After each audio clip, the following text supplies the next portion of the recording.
आज हम लोग बोर्ड्स के क्वेश्चन करेंगे और एनसीईआरटी के भी क्वेश्चन करेंगे कूलम्ब्स लॉ से रिलेटेड एंड इलेक्ट्रिक फील्ड से रिलेटेड। जो मैंने आपको प्रॉपर्टीज़ पढ़ाई थी पिछले लेक्चर में, अगर आपने नहीं देखी है तो मैं आई बटन पर लिंक दे दूंगा, आप पहले उसको देखना। इलेक्ट्रिक फील्ड की प्रॉपर्टीज़ के क्वेश्चन करने से पहले अब सबसे पहले मैं आपके सामने ये अरिहंत पब्लिकेशन की बुक है, इससे ही मैं आपको क्वेश्चन पढ़ के बताता हूँ कैसे आया था। ये बोलता है why do the electric field lines not form a closed loop. कल परसों मैंने आपको बताया था इलेक्ट्रिक फील्ड लाइंस क्या नहीं करती, कभी क्लोज्ड लूप नहीं बनाती। बनाती है क्या? नहीं बनाती है। क्यों? क्योंकि मैंने क्या बताया था मैंने कि पॉजिटिव से नेगेटिव, इलेक्ट्रिक फील्ड हमेशा पॉजिटिव से नेगेटिव की तरफ को जाती है। कभी भी इलेक्ट्रिक फील्ड सेम चार्ज पे नहीं जाती है, ऐसे नहीं जाएगी कभी भी कि ऐसे करके घूमी और फिर अपना रास्ता भूल के वापस यहीं आ गई, ऐसे नहीं होगा कुछ। समझ में आया? ये हमेशा कहाँ से कहाँ जाएगी? पॉजिटिव टू नेगेटिव जाएगी। समझ में आया? अब अगर हम और अच्छा बोले ना तो एक्चुअली में पता है क्या बोलते हैं, जैसे कंडक्टर है। अब दूसरा जो क्वेश्चन पूछता है, ये देखो, do not form a closed loop. अब अगर मैं बात करता हूँ कंडक्टर की, कंडक्टर का जैसे मैंने आपको बताया था, या क्या बोले चार्ज्ड बॉडी की। अब कंडक्टर के केस में क्या होता है, कंडक्टर के केस में अंदर मैंने क्या बताया था, कोई भी इलेक्ट्रिक फील्ड नहीं जा सकती।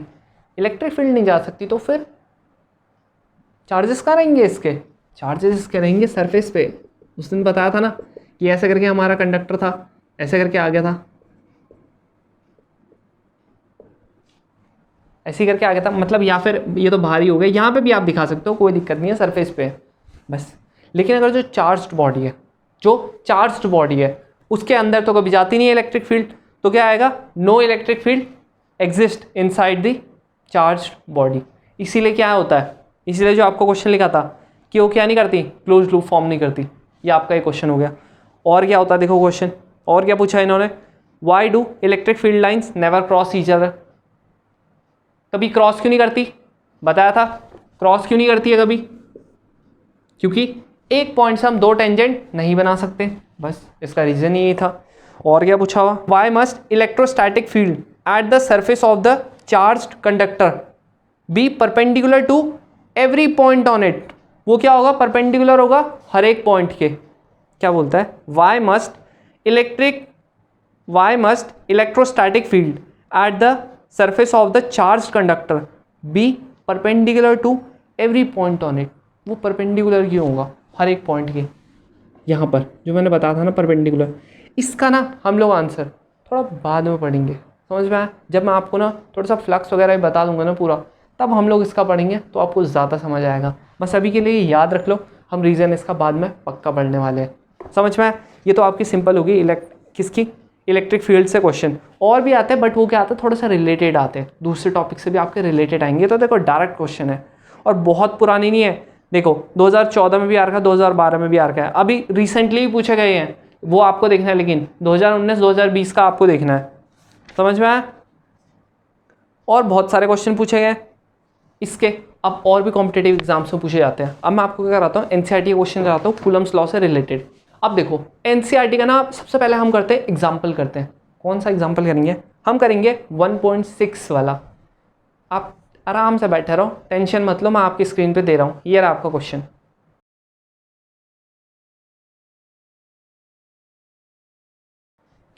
पढ़ लिया? अब मैं भी पढ़ लूँ, आपको समझाता हूँ फिर क्या लिखा हुआ। देखो क्या लिखा हुआ इसमें, consider 3 charges Q1, Q2 and Q3 each equal to Q at the vertices of the equilateral triangle. मतलब वो बोलता है 3 चार्जेस यहाँ पे, Q1, Q2 और Q3, ऐसे करके 3 चार्जेस। और कहाँ पे? इक्वलेटरल ट्राइंगल कि 3 वर्टिसेस पे, ऐसे करके एक Q1 है, Q2 है और Q3 है। और क्या बोलता है कि तीनों के तीनों क्या है? इक्वल है। क्यों के बराबर है तीनों के तीनों? Q1 equals to Q2 equals to Q3। बिल्कुल ठीक, चलो ठीक है, इतना आप समझ गए होंगे क्वेश्चन। ठीक है, अब क्या बोलता है, जो इक्विलेटरल ट्राइंगल है ना, उसकी जो साइड की लेंथ है, ये साइड है उसकी, इसकी जो लेंथ है ना, वो पता है कितनी है? वो बोल रहा है L है। कितनी है? L है। ये भी ठीक है। What is the force on a charge Q, capital Q। ठीक है, with the same sign as Q, मतलब अगर ये नेगेटिव लेते हैं तो नेगेटिव लेंगे, पॉजिटिव लेते हैं पॉजिटिव लेंगे। उसने बोला with the same sign Q, यहाँ पे क्या है पॉजिटिव है, तो आपका जो बड़ा क्यू होगा वो ही पॉजिटिव है। अब बड़ा क्यू रखा कहाँ पे है वो देखते हैं, कहाँ रख रखा, placed at the centroid of the triangle, centroid में रखा हुआ है। सेंट्रॉइड क्या होता है पहले ये बताओ मेरे को। देखो इसका ना मैं अगर ऐसे करके डायगोनल बनाता हूँ सेंट्रॉइड, चलो मैं आपको बना के दिखाता हूँ। ये मैंने इसका वो बनाया, एल्टीट्यूड बनाया, इधर से भी एल्टीट्यूड बनाया, इधर से भी एल्टीट्यूड बनाया, ठीक है बना दिया। एल्टीट्यूड होता क्या है, जो 90 डिग्री पे होता है, ठीक है। तो यहाँ पर ये देखो एक ऐसा पॉइंट आ रहा है जहाँ पर ये तीनों के तीनों ना मीट कर रहे हैं ना यहाँ पे। तो यहीं पे क्या रखा है आपका कैपिटल क्यू चार्ज रखा है। तो हमारा कैपिटल क्यू चार्ज कहाँ पे रखा है, ऑलमोस्ट यहाँ पे रख दिया। समझ में आ गया इतना, यहाँ पे रख दिया। अब हमको निकालना क्या है, हमको फोर्स ही निकालनी होगी। ये what is the force on, इस पे कितना फोर्स लगेगा, इस पे कितना फोर्स लगेगा वो निकालना है। तो निकाले। अब देखो एक दूसरे मार्कर से मैं पहले यहाँ पर मैं आपको दिखा देता हूँ ये फोर्स किसके बीच में लगता है। मैंने क्या बताया था, कूलम्ब्स लॉ क्या बोलता है पहले ये बताओ। कूलम्ब्स लॉ बोलता है कि जब भी हम दो चार्जेस के बीच में क्या लेंगे, फोर्स निकालेंगे, तो तीसरा चार्ज कभी क्या इंटरफेयर करेगा। अरे यार तुम सुपरपोजिशन प्रिंसिपल भूल गया। यही तो था सुपरपोजिशन प्रिंसिपल कि जब दो चार्जेस में फोर्स लगेगी तीसरा चार्जेस का कुछ रोल ही नहीं है, तीसरे चार्ज का कुछ रोल ही नहीं है। अगर मैं इन दोनों के बीच में निकाल रहा हूँ, इन दोनों का कुछ रोल ही नहीं है, तो निकाल लूँ इन दोनों के बीच में। अब देखो इन दोनों के बीच में क्या होगा, ये भी पॉजिटिव ये भी पॉजिटिव, क्या होंगे, रिपेल करेगा, बिल्कुल सही रिपेल करेगा। तो यहाँ पर यहाँ से यहाँ को किधर को जाएगा, रिपेल करेगा तो किधर को जाएगा, ये जाएगा इधर को जाएगा ना, जाएगा। ये Q2 चार्ज था तो मैं इसका F2 मान लेता हूँ, यही होगा। अगला ये वाला और ये वाले में क्या होगा, मैं इसको छोड़ देता हूँ इस बार। ये वाला और ये वाले में होगा क्या, बताओ बताओ बताओ बताओ। पॉजिटिव है, पॉजिटिव है तो क्या होगा, बिल्कुल सही क्या होगा, रिपल्शन होगा। फिर से क्या होगा, रिपल्शन। समझ में आ गया, रिपल्शन हो रहा है। अब हम लोगों ने क्या, आप सभी लोगों ने क्या पढ़ा है, वेक्टर्स पढ़े हुए, वेक्टर्स पढ़े हैं ना। क्या होता है अगर मैं इधर को फोर्स लगा रहा हूँ, एक बॉडी है सेम बॉडी पे, अगर मैं ये दो है मेरे पे, ये दो है। अब मैं अगर एक इधर को फोर्स लगा रहा है एक इधर को फोर्स लगा रहा है, दो तरफा तो जा नहीं सकती है। ये मैं अगर दोनों पे फोर्स लगा रहा हूँ, ये जा किधर को रहा है, किधर को जा रहा है, ऐसे करके। एक इधर को लगा रहा है एक इधर को लगा रहा है, जा ऐसे रहा है, ऐसे ही तो जा रहा है। अभी दिखाया ना मैंने आपको, ऐसे करके जा रहा है। बस यहाँ पे भी ऐसे ही करके जाएगा, इधर को चले आएगा। समझ में आया, कहाँ को चले आएगा, इधर को चले आएगा, ऊपर को। इसका मतलब जो आपका F रिजल्टेंट है ना, इन दोनों का रिजल्टेंट ये F3 है, इन दोनों का जो रिजल्टेंट है ना FR, वो किधर को जा रहा है, इधर को जा रहा है, ठीक है। अब आप बोलोगे ये FR कैसे निकाले बताओ। चलो मैं वो भी बता देता हूँ आपको। हाँ, इसके बाद Q1 का हम इसके बाद देखेंगे, ठीक है। पहले इन दोनों का निकाल लेते हैं, पहले F1 F2 और F3 निकाल ले। चलो F2 और F3 निकाल लेते हैं। F2 कितना आ जाएगा, K capital Q small q upon. अब बोलोगे ये तो हमको नहीं पता ना, इसको हम निकालें कैसे, ये वाली डिस्टेंस को बताओ। अगर मैं इसको पूरा नीचे कर दूँ, ये देखो एक ट्राइंगल बन गया है। अब जो इक्विलेटरल ट्राइंगल होता है उसका एक एंगल 60 होता है 60। तो ये क्या कर देता है, बाइसेक्ट कर देता है इसको, तो ये 30 हो गया 30। अब ये क्या है, परपेंडिकुलर है। जो इक्विलेटरल ट्राइंगल होता है उसमें क्या होता है, मीडियन और एल्टीट्यूड आपका सेम होता है, तो यही आपका क्या होगा, मीडियन भी होगा। मीडियन मतलब ये L/2 हो जाएगा, हाफ में तोड़ देगा, ठीक है। हमारा ये L/2 आ गया। सपोज इसको मैं M पॉइंट मान लेता हूँ, इसको A मान लेता हूँ, इसको B मान लेता हूँ और इसको C मान लेता हूँ, ठीक है। चलो ये मान लिया। अब यहाँ पर जो ये वाला, इसको क्यों ही ले लेते हैं, चलो in triangle B Q M. B Q M हमारा एक ट्राइंगल हो गया ये वाला। इसमें ना मेरे को अगर ये वाला निकालना है, ये देखो मेरे पे बेस है गिवन, मेरे को हाइपोटेन्यूज निकालना है, क्या लग जाएगा? बिल्कुल सही, कॉस। कितना है कॉस? 30। कॉस 30 इक्वल्स टू कितना हो जाएगा? B M upon P Q हो जाएगा। हो रहा है कि नहीं हो रहा है? अब हमारा जो बी एम वो कितना है? पहले बी क्यू इक्वल्स टू क्या हो जाएगा? बी एम कितना है? L/2। बिल्कुल सही, L/2 है। 30 कितना होता है? कॉस 30 कितना होता है? जल्दी बोलो यार। √3/2। 3/2 ये ऊपर आ जाएगा, ये कट जाएगा, कितना आ गया? L/3। L/3 आ गया हमारा, ये आ गया। बस यहाँ पे रख देंगे। L क्या होता है? R² होता है नीचे, तो L का स्क्वायर। पहले ना इसका फॉर्मूला लिख लेना यार प्लीज़, फॉर्मूला लिख लेना, Q1 into Q2 upon R²। समझ में आया? फॉर्मूला नहीं लिखोगे मार्क्स नहीं मिलेगा। फ्रॉम कुलम्स लॉ ये वाला फॉर्मूला लिखना, फिर ये लिखना फोर्स बिटवीन ये Q2 and Q, capital Q is ये F2, ये दिखा देना। यहाँ पे L² और जो √3 था उसका 3 बन गया, वो ऊपर आ गया। समझ में आ गया? इतना K की वैल्यू 1/4πε0 है। हाँ ये है, ठीक है, मैंने सिर्फ K लिख दिया उसको, ये आ गया। जो ये होगा ना, सेम मेथड इसमें भी होगा, तो इसकी डिस्टेंस भी सेम हो जाएगी। तो मैं सिंपल सीधा फोर्स लिख देता हूँ। आप यहाँ पर से क्या लिख सकते हो? सबसे पहले ये वाला स्टेप दिखाना, फिर ये वाला दिखाना, फिर ये वाला। सिमिलरली लिख सकते हो। सिमिलरली जो F3 हो जाएगा वो कितना हो जाएगा? K यही हो जाएगा, यही हो जाएगा। समझ में आया? ये हो गया, आपने निकाल लिया F2 और F3। अब देखो एक फॉर्मूला होता है वेक्टर्स का रिजल्टेंट निकालने का, ये हम सब लोग पढ़ते हैं। क्या है वो? कि अगर हमको कभी भी रिजल्टेंट निकालना होता है ना, या इसको अगर मैं एग्जैक्ट वही भाषा में लिखूँ जो आपने 11th में पढ़ी थी, रिजल्टेंट जो होता है, रिजल्टेंट का square equals to A² + B² + 2AB cos theta.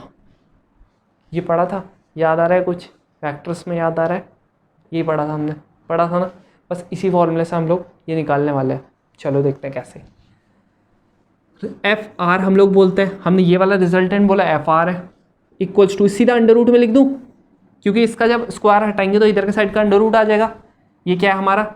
F2 का स्क्वायर, F2 का स्क्वायर, A को हम F2 मान लेते हैं। इसमें क्या है? F3 का स्क्वायर, क्योंकि एक फोर्स इधर को लग रही है तो दूसरी इधर को लग रही है, इसीलिए प्लस 2 F2 F3 cos। अभी क्या लिखूं? cos, बताओ क्या लिखूं? cos थीटा है ना, कुछ ना कुछ cos का तो एंगल चाहिए होगा, बताओ क्या लिखूं मैं? अरे जल्दी बोलो यार, बताओ क्या लिखूं? मैं क्या लिखूंगा? मैं इन दोनों के बीच का एंगल लिखूंगा। अब इन दोनों का एंगल कैसे निकालूं? अरे बहुत सिंपल है। ये मैंने बोला 30 है, ये मैंने बोल दिया ये भी 30 है। अब सेम चीज़ है, क्योंकि 60-60 होता है, बाइसेक्ट कर देगा। ये वाला कितना है? ये आ गया 120 आ गया। तो ये क्या होता है? Vertically opposite. ये भी 120 आ गया 120। बस यहाँ पे वही तो आन था, cos 120 डिग्री। समझ में आ गया कैसे निकाला है cos 120 डिग्री? आ गया ना समझ? बस यही तो होना था। अब देखो कैसे करके होगा। FR इक्वल्स टू, अब हम लोगों को ये देखो F2 देखो और F3 देखो, कुछ फ़र्क लग रहा है क्या? अब ऐसा मत बोलना छोटा L और बड़ा L। ये देखो कुछ फ़र्क लग रहा है क्या? नहीं लग रहा। इसका मतलब दोनों के दोनों क्या है? बराबर है। F2 इक्वल्स टू F3 है हमारा, है कि नहीं है? बस यहाँ पर हम लोग क्या कर देंगे, सब जगह मैं F2 रख दूँ, कोई दिक्कत नहीं होगी मेरे को, बिल्कुल नहीं होगी। यहाँ पे F2 रख दो, प्लस 2 F2, यहाँ पे भी F2 इंटू F2 का स्क्वायर इंटू cos 120 डिग्री का क्या होता है? cos 120 डिग्री क्या होता है? कितना होता है? जल्दी बोलो यार। और तो मैंने कुछ भी नहीं आता यार। हाफ होता है, वो भी माइनस का। ये कट जाएगा, 2 से 2 कट गया, कितना आ गया? यहाँ पर देखो कितना आ गया? 2F², या इसको अभी अलग ये लिख दो, F² माइनस का F का स्क्वायर, एक इससे एक कट गया, F2 का स्क्वायर हुआ, तो F2 का स्क्वायर मतलब F2। इसका मतलब आपका जो रिजल्टेंट है ना वो कितना आ गया, वो F2 के बराबर आ गया। अभी पूरा हो गया क्वेश्चन? अभी नहीं हुआ है क्वेश्चन पूरा। क्वेश्चन होगा कैसे पूरा, अब देखते हैं। यहाँ पर तक हमने निकाल लिया। अब देखो, अगर मैं ये वाला जो पॉइंट ये है ना Q1 हमारा चार्ज, इसके और इसके बीच में अगर मैं फोर्स निकालना चाहूँ, क्या होगा? इन दोनों के बीच में फिर से क्या होगा? रिपल्शन होगा। ये तो एक ही है ना, एक ही डायरेक्शन में फोर्स लगा रहा है। मैं ये लगाता हूँ, मैं इधर से अगर मैं फोर्स लगा रहा हूँ, किधर को जा रहा है? ऊपर को जा रहा है ऊपर को। अगर यहाँ ये इस पर फोर्स लगा रहा है, ये किधर को जाएगा? नीचे को जाएगा। इसका मतलब इसका किधर को जाएगा? नीचे को जाएगा, नीचे को। निकाल लो इसका फोर्स, यहाँ पर निकाल रहा हूँ F1, यही K कैपिटल Q अपॉन। आप बोलोगे फिर ये वाला डिस्टेंस कैसे निकालें? अरे सेम होगा इधर का, जो यहाँ से निकालता था ना। ये देखो, यहाँ से अगर मैं लाइन बनाता हूँ, ये फिर से 60 डिग्री था, हाफ हो जाएगा 30 डिग्री। यहाँ पर से फिर परपेंडिकुलर बनाऊंगा, ये वाला क्या हो जाएगा? फिर बाइसेक्ट हो जाएगा, सेम बिल्कुल ये वाला हो जाएगा जैसा हमने यहाँ पे किया था। ठीक है, तो ये भी कितना आ जाएगा? 3L का स्क्वायर। ये भी सेम, ये भी सेम, ये भी सेम। हमारा ये FR कितना आ रहा था? F2 के बराबर आ रहा था। F2 कितना था? इतना। FR किसके बराबर था? F2 कितना था? ये। ठीक है, अब इसी को ये ऊपर को जा रहा है और ये वाला क्या कर रहा है? इतनी ही फोर्स क्या कर रहा है? नीचे को कर रहा है। इतनी ही फोर्स क्या कर रहा है? नीचे को कर रहा है। इसका मतलब जो रिजल्टेंट फोर्स लगने वाला है वो कितना लगने वाला है? रिजल्टेंट फोर्स कितना लगने वाला है? जो F1 है वो FR के बराबर है, तो F1 minus FR equals to क्या होने वाला है? 0। ऐसा होगा? नहीं होगा। माइनस इधर प्लस इधर। अब क्यों? क्योंकि देखो, जो F1 है और जो FR है उनकी डायरेक्शन क्या है? अपोजिट है। उनकी डायरेक्शन क्या है? अपोजिट है। डायरेक्शन अपोजिट तो साइन भी अपोजिट। समझ में आया? तो F1 FR के क्या है? मैग्नीट्यूड के बराबर है, लेकिन डायरेक्शन अपोजिट है, इसलिए माइनस लगा दिया। तो F1 प्लस F2 कितना आ गया? 0 आ गया। तो इसीलिए आपका देखो लास्ट लाइन में वहाँ पर उन्होंने क्या लिखा है? क्या लिखा हुआ उन्होंने? कि जो F1 टोटल फोर्स लगेगी इस पे, वो कितनी लगेगी? 0। क्यों लगी 0? समझ में आया? ये नीचे को बैलेंस कर दिया इसने पूरा फोर्स। समझ में आया? और ऐसी ना एक आपका ना क्वेश्चन आ जाता है, अगर मैं पूछूं किसके? स्क्वायर के केस में। स्क्वायर के केस में कैसे होगा? ये आपका स्क्वायर है, यहाँ पे एक क्यू चार्ज है, यहाँ पे सारे के सारे इक्वल चार्ज है, होगा? चलो ठीक है, इक्वल चार्ज है। अब देखो, ये वाला किधर को लगा रहा होगा? ये वाला इधर को लगा रहा होगा फोर्स। ठीक है, ये वाला किधर को लगा रहा होगा? इधर को लगा रहा होगा फोर्स। ये वाला नीचे को लगा रहा होगा फोर्स। ये वाला इधर को लगा रहा होगा फोर्स। तो यहाँ देखो ना क्या हुआ, जो ये था, सपोज इसको मैं 1 2 3 4 मान लेता हूँ, 1 2 3 4 और सारे के सारे इक्वल मान लेता हूँ, तो जो फोर्स Q4 और Q के बीच में लग रहा था ना, उसको कौन बैलेंस कर रहा है? ये वाला फोर्स। देखो, Q4 और Q इसके बीच में नीचे को लग रहा था फोर्स, इसके और इसके बीच में ऊपर को लग रहा था। ये बैलेंस हो गया। बैलेंस हो गया ना? अगर दो सेम ताकतवर आदमी है, सेम ताकत के हैं दोनों को दोनों, अगर आप दोनों को दोनों इक्वल फोर्स लगाएंगे तो कोई हिल पाएगा क्या? हिल पाएगा? नहीं हिल पाएगा ना। बस यहाँ पे भी यही लग रहा है। अब सेम ऐसी Q1 जो इसके बीच में लगेगा इधर को, Q2 Q3 और Q के बीच में उधर को लग जाएगा, फिर से बैलेंस हो गया। तो नेट फोर्स कितना आ गया? 0 आ गया। अब देखो, ऐसी हमने स्क्वायर का भी देख लिया, अब ने ऐसी ना आपका पेंटागन में भी दे देता है। पेंटागन कैसे होता है? पेंटागन ऐसे करके होता है। फिगर आपको एकदम सही बनाना पड़ेगा, तभी आपका क्या होगा? एकदम सही होगा। ये आपका क्या आ गया? पेंटागन आ गया। पेंटागन, इसको थोड़ा और सही कर लेते हैं हम लोग। फिगर एकदम सही बनाना, ठीक है? यह आपका क्या आ गया? पेंटागन आ गया। पेंटागन अब वो बोलता है यहाँ पर आपका एक चार्ज रखेगा। क्यों चार्ज रखा हुआ? अब इसमें बताओ आप। अब देखो, फिर से वही केस होगा। अगर यहाँ पे Q1 है, यहाँ पे Q2 है, यहाँ पे Q3 है, यहाँ पर Q4 है और इधर पे Q5 है। अब वो बोलता है ये बड़े वाले चार्ज पे ना नेट कितना लगेगा, नेट फोर्स कितना लगेगा। अब देखो, ये वाला और ये वाला तो सीधा अपोजिट दिख रहा है हमको। ये वाला जो होगा वो इधर को फोर्स लगाने वाला है, ये वाला इधर को फोर्स लगाने वाला है। ये तो सीधा हम बोल सकते हैं क्या होगा, क्या हो जाएगा, बैलेंस हो जाएगा। यहीं पर से फोर्स मैं मान के चल रहा हूँ सारे के सारे चार्जेस इक्वल है, तब जाके क्या हो जाएगा, बैलेंस हो जाएगा। अगर हमारा चार्ज अलग होगा, वही बात होगी ना। अगर मैं क्या बोलता हूँ, खली और रेमिस्टीरियो को बोलता हूँ एक दूसरे को खींचो, भाई तुम रेमिस्टीरियो पक्का खींच देगा, खली को खींच देगा ना। तो वही चीज़ है, क्योंकि क्या है, रेमिस्टीरियो ज़्यादा ताकतवर है कि नहीं है, अरे है ना, बस। तो वही चीज़ है। अब इसीलिए हमको क्या लेना पड़ेगा, सेम लेना पड़ेगा, सेम लेना पड़ेगा ना। तो सेम कैसे लेंगे, जब हमारा इक्वल होगा, समझ में आया। अब ये दोनों हो गए बैलेंस, इन दोनों का काम खत्म। ये दोनों तो इनका तो फोर्स ही नहीं लग रहा है, ये कट गया, ये कट गया। अब बचे ये 3 चार्जेस, ये वाला और ये वाले के बीच में कैसे लगेगा, एक इधर को लगाएगा, एक इधर को लगाएगा, रिजल्टेंट इसका इधर को जाएगा। फिर से इसकी तरह ही निकाल देंगे, निकाल देंगे, निकाल देंगे ना। कैसे निकालेंगे वो आप खुद देखना, वो यहाँ पे देगा वो, या हम लोग क्या कर सकते हैं, एज्यूम भी कर सकते हैं इधर को, क्योंकि ये ज़्यादातर थ्योरेटिकल क्वेश्चन नहीं देगा, ये सिर्फ पूछेगा कि कितना नेट फोर्स लगेगा। यहाँ पर एफ आर आ गया। अब यहाँ पे क्या होगा, Q5 होगा। Q5 कहाँ को लगाएगा, नीचे को लगाएगा फोर्स। सपोज ये F5 लगा रहा है, अब देखो एक ऊपर को एक नीचे को, एक ऊपर को एक नीचे को, एक ऊपर एक नीचे, क्या होगा, अरे बोलो, बराबर हो जाएगा ना, फिर से बैलेंस हो जाएगा। यहाँ पर देखो अगर आपको निकालना भी है ना, ये देखो ये ट्राइंगल बन गया है, बन गया ट्राइंगल, ट्राइंगल बन गया। इसका मतलब ये वाली जो लेंथ हो जाएगी, अब यहाँ पर से वो कुछ बोलेगा यहाँ पे कि ये 60 का बन रहा है, किसका बन रहा है, ठीक है, वो बोलेगा यहाँ पे। तो बस अगर ये 60 का बनता है, ये भी 60 का बनता है, तो ये भी 60 का हो जाएगा। जो भी बोलता है, मतलब जो भी बोलता है, ठीक है, ये निकाल लेना। अब देखो जो आपका ना एक्सरसाइज का 1.6 क्वेश्चन है, वो स्क्वायरी वाला है, वो आप खुद कर सकते हो। समझ में आ गया।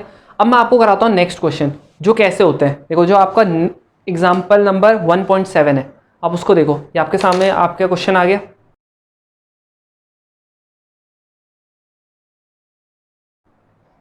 पढ़ लिया, आराम से पढ़ लिया होगा मेरे हिसाब से। नहीं पढ़ा है तो आप रिवाइंड करके पढ़ सकते हो। अब मैं आपको पढ़ के फिर समझाता हूँ क्या लिख रखा है इसमें।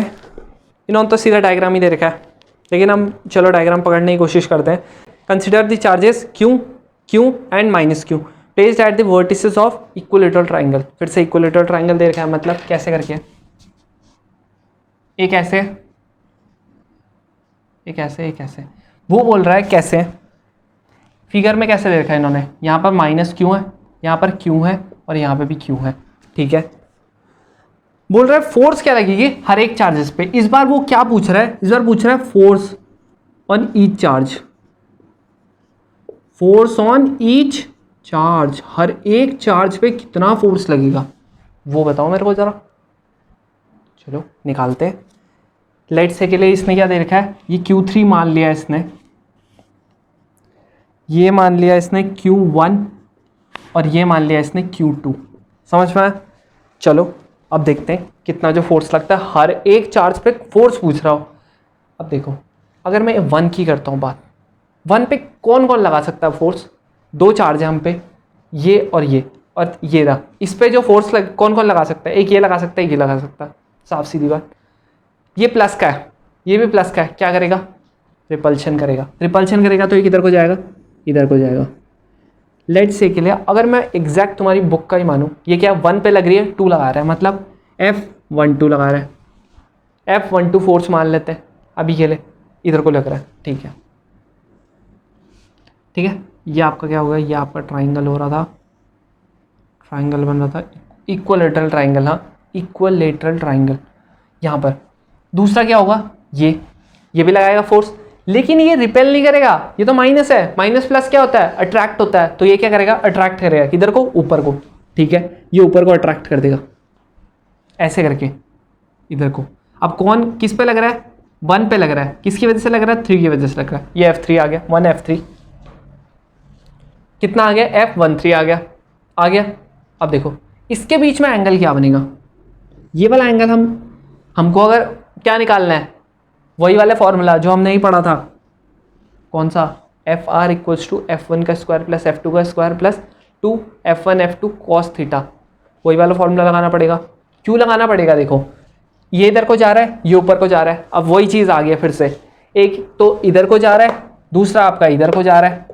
अब मैं अगर फोर्स लगाता हूँ दोनों पे, तो ये कैसे करके जाएगा, ऐसे करके जाएगा इसका फोर्स, ऐसे तो नहीं चले जाएगा ना, ऐसे तो नहीं चले जाएगा, दो तरफ को नहीं जाएगी, एक बॉडी का भी दो तरफ को जा सकती है, नहीं जा सकती, किधर को जाएगा, एक ऐसी तरफ को जाएगा जिधर पे दोनों के दोनों का क्या हो जाए, रिजल्टेंट निकल रहा हो। तो इसका रिजल्टेंट कहाँ को निकलेगा, कहाँ को निकलेगा इसका रिजल्टेंट, इसका रिजल्टेंट निकलेगा ऊपर को। ये कितना हो जाएगा, एफ आर मान लेते हैं इसको, फिर से क्या मान लेते हैं, एफ आर मान लेते हैं, या और अच्छा मानना है तो एफ आर 1 मान लो इसको, क्योंकि वन पे लग रहा था ना यार, ये वाला फोर्स 1 पे लग रहा था, इसलिए एफ आर 1 मान लिया। ठीक है, एफ आर 1 मान लिया। ये वाला कैसे निकालेंगे हम, ये थीटा, ये वाला अगर मैं इसको थीटा बोलता हूँ इस एंगल को, तो ये कैसे निकालूंगा, इक्विलेटरल ट्राइंगल है, हमको ये प्रॉपर्टी पता है क्या होती है, सारी एंगल्स 60 डिग्री के होते हैं। ये 60 हो गया, लीनियर पेयर लगाएंगे, कितना हो जाएगा ये वाला, ये हो जाएगा आपका थीटा 120 डिग्री, 120 आ गया। अब हमारा क्या होगा, बस आ गया हमारा, ये हम फॉर्मूला पढ़ते हैं, f1 का स्क्वायर प्लस f2 का square plus 2f1 f2 cos theta. लेकिन उससे पहले हम लोग f12, आप ये मैंने सिर्फ फॉर्मूला लिखा है, ठीक है, f12 आप जो लिखना है आप लिख सकते हो, f12 f21 जो लिखना है, ठीक है।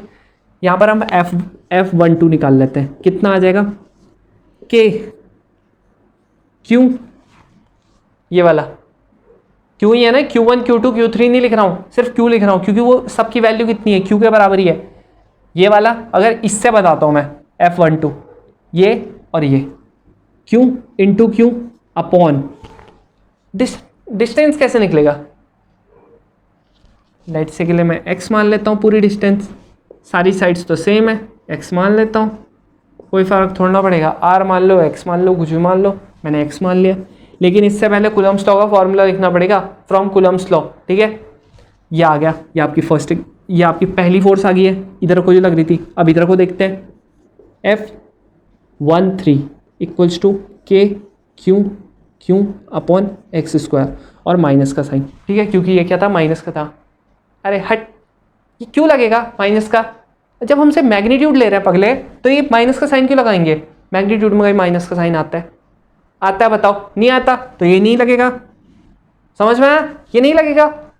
अब ये आ गया, F1 निकल गया, F12 निकल गया, F13 निकल गया, रिजल्टेंट निकाल लें, रिजल्टेंट क्या आ जाएगा इसका। ये पहले ही मेरे को बताओ, इन दोनों में आपको कुछ फर्क दिख रहा है, मेरे को तो नहीं दिख रहा, आप में से किसी को दिख रहा होगा ना तो कमेंट बॉक्स में लिख देना, ठीक है, मैं भी ज़्यादा ध्यान से देख लूँगा। तो इसका मतलब F12 इक्वल्स टू F13, ठीक है, बिल्कुल सही है, F12 इक्वल्स टू F13 है। यहाँ पर मेरे को फ़ायदा हो गया, क्या हो गया फ़ायदा, मैं F12 का स्क्वायर लिख लेता हूँ सब जगह, F12 का स्क्वायर, आप चाहे तो एक स्टेप बढ़ा सकते हो कि F12 का स्क्वायर प्लस F13 का स्क्वायर कर सकते हो, मैं नहीं कर रहा हूँ, प्लस 2F12 का square cos 120 degree, cos 120 degree आ गया, मैं तो मिटा ले रहा हूँ, आप मिटाने की कोशिश मत करना कॉपी में, ठीक है, फट जाएगी। 120 कितना आता है, माइनस का 1/2 कट जाएगा, ठीक है, कट गया। ये देखो कितना बच रहा है, सिर्फ माइनस का बच रहा है, कितना, F12, इससे ये कट जाएगा, बचा मेरा FR कितना, F12। ये मेरी आगे पहली पे फोर्स कितनी आएगी। सिमिलरली हम इस पे भी निकाल लेंगे, इस पे भी कैसे होगा, ऐसे करके और ऐसे करके होगा। इस पे नहीं निकाल के बता रहा हूँ मैं, इस पे तो खुद निकालना आप, समझ में आया। ये किस पे लग रही थी, ये 2 पे लग रही थी, तो F21 लगा लेना इस पे, यहाँ पर से कितनी लगा लेना जो अट्रैक्ट होगा, ये निकाल लेना F23, ये आ जाएगी। अब हम लोग ना आप किस पे निकालेंगे, ये ऊपर वाली पे निकाल लेते हैं, क्योंकि ये माइनस का है ना, कुछ अटपटा सा दिख रहा है, ये प्लस का है, इधर को चले जाएगा, इसका किधर को जाएगा, नीचे को चले जाएगा, F31, ठीक है। नेक्स्ट अगला क्या हो जाएगा, F2 है और F3 है, ये फिर से अट्रैक्ट करेगा नीचे को, क्या हो जाएगा, F32, F31 और F32। अब कैसे निकलेगा इसका, जरा मेरे को बताना। इसमें मैं थीटा के लूँगा, बताओ जो 120 सोच रहे हैं ना बेटा, पहले तो तुम ये देखो ढंग से, यहाँ पे तुमको 120 दिख रहा है, क्या दिख रहा है, पहले बताओ 120 कितना दिख रहा है इसमें। अरे ये तो सिंपल ही है यार, ये देखो ना, ये कितना एंगल दिख रहा है तुमको, अरे 60 तो दिख रहा है, 60 तो दिख रहा है, थीटा कितना आ गया, 60 आ गया, निकाल लेते हैं। ये वाला भी ना जो F31 है F32 है, ये भी खुद निकालना, ये इतना ही आएगा, इतना ही आएगा। समझ में आया? ये भी कितना आएगा? इतना ही आएगा। FR, इसका FR3 निकाल लेता हूँ, कितना आ जाएगा? F31 का स्क्वायर, और दोनों के दोनों फिर से बराबर हो गए ना बराबर, फिर से बराबर हो गए। देखो मैंने तो इतनी जल्दी कर दिया, आप भी करके बताना इतनी जल्दी। F31 into F32 into cos 60 degree, cos 60 degree आ गया मेरे पे, फिर फैसिलिटी है, ये लो 1/2 आ गया 1/2, कट गया, कितना आ गया? F31 स्क्वायर 1 2 3, अरे यहाँ पे तो मैं फिर 1 लिख देता हूँ, 3, यहाँ पे मैं फिर 1 लिख देता हूँ, तो आंसर कितना आ गया? √3। इस पे कितनी लग रही है? F31 √3 फोर्स लग रही है इस पे कितनी लग रही थी? F12 के बराबर फोर्स लग रही थी। समझ में आया? ये आपको समझ में आया ना, ये इस पे कैसा ही फोर्स लगी है बस। और सबके पीछे एक चीज़ लगाना मत भूलना, क्या? न्यूटन बाबा को लगाना मत भूलना, इसके मार्क्स कट जाते हैं। हमने क्या निकाल लिया? ईच फोर्स उस पर चार्ज निकाल लिया। ये निकला आपका इस पे, ये वाला निकला इस पे, ये वाला, ये इस पे कितना निकला? इतना निकल गया, इस पे भी सेम ही निकलेगा, आप चेक कर सकते हो। ठीक है, ये वाला क्वेश्चन हो गया। अब देखो मैंने आपको सारे के सारे कॉन्सेप्ट्स कूलम्ब्स लॉ के बता दिए हैं, और हम लोग अब अगले क्लास में क्या करेंगे? इलेक्ट्रिक फील्ड के क्वेश्चंस करेंगे। इलेक्ट्रिक फील्ड के आप क्या कर सकते हो? पहले ने ये जो मैंने क्वेश्चंस लिखे हुए हैं ना, आप इसको ट्राई करो।